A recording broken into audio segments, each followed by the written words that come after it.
Hi students, in the last class I had explained about first law of thermodynamics, and in this we'll see about second law of thermodynamics. And before we are going to second law of thermodynamics, it is necessary to know the limitations of first law.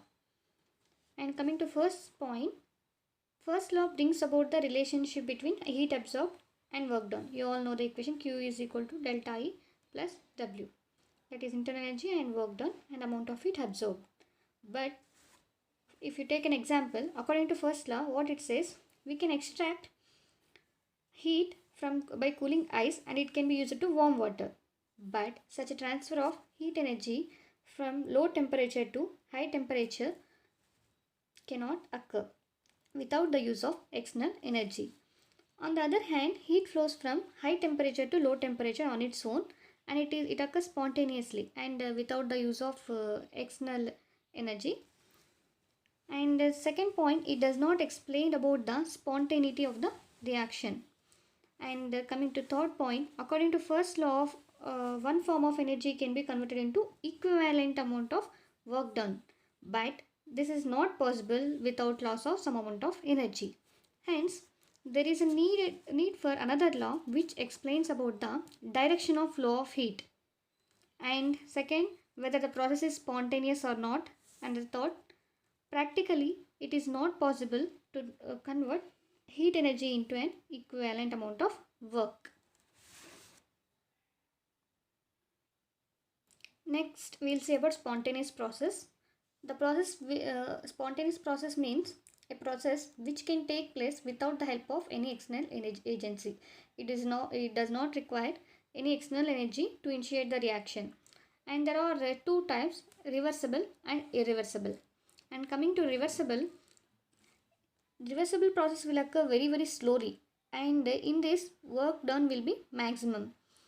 And in case of irreversible process, it occurs very rapidly and the work done will be less than expected. And in case of reversible process, equilibrium is established. As it is reversible, equilibrium is established between initial and final state. And next we'll see about heat engine. Next, we'll see about heat engine. It is a device which converts heat energy into mechanical work. It mainly consists of three parts, that is source, sink and working substance. Source is always maintained at high temperature and sink is at low temperature. Here source is taken as coal fire and sink is surroundings. And here working substance is steam. By absorbing heat energy from the coal fire, steam expands through a well into a cylinder fitted with piston. It means if it is a cylinder fitted with a piston,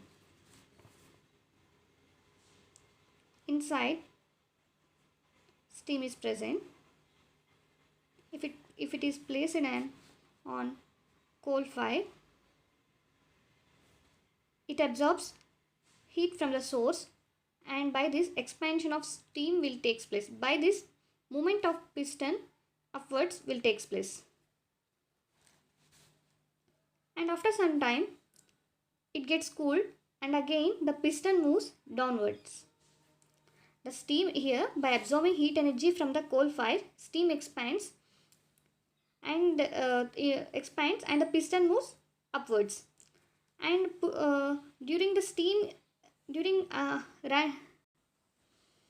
after this, steam gets cooled, leaving some heat energy into sink, that is surroundings. As a result of this, steam contracts because of the piston comes back and again it comes down. If a wheel is connected to the piston like this, by the continuous contraction, that is by absorption of heat, the piston is pushed upwards and again the heat escapes to the surroundings and again contraction, movement of piston downwards will take place. By continuous movement of the piston, here the wheel is also rotated. If a wheel is connected to the piston, it will move by repeated movements of the piston. This is how the steam engine can work, and heat energy will be converted into mechanical work. Next we'll see about Carnot cycle, which is important, and it is a thermodynamic cycle which gives the best of its efficiency possible. And French scientist Nicolas Leonard Saudy Carnot in 1824 brought into this field. On the whole, it is an example of cyclic reversible process. It is a cyclic reversible process. It explains the maximum convertibility of heat energy into mechanical work by means of this cycle. Let us consider 1 mole of a substance. In this, 1 mole of a substance of ideal gas.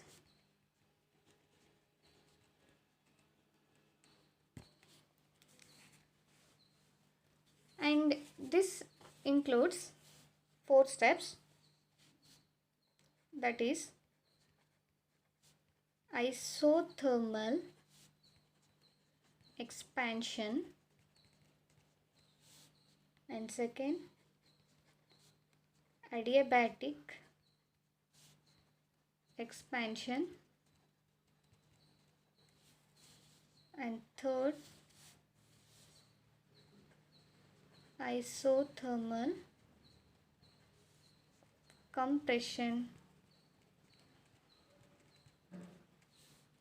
and fourth adiabatic compression.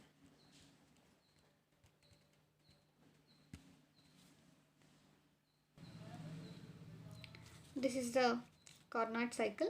Here system A is first converted to system B, and B to C, and C to D, and again D to A. It is a cyclic process. And first we'll see isothermal expansion.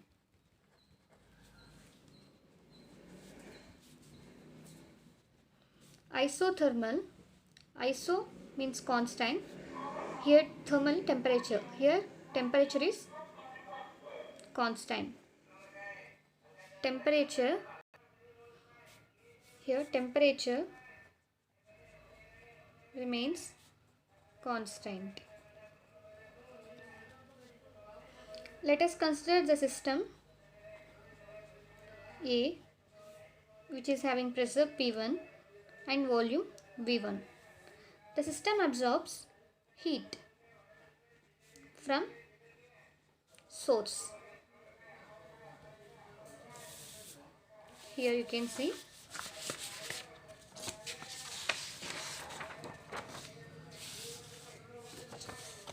here system A, which is kept on the source, which is at high temperature.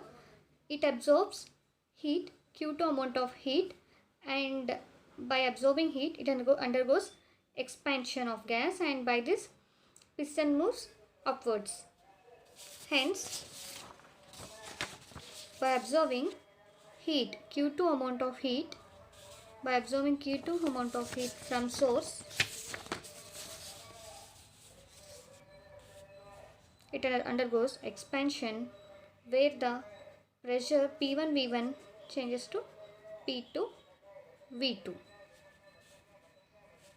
and here the temperature remains constant, that is T2. And from the first law of thermodynamics,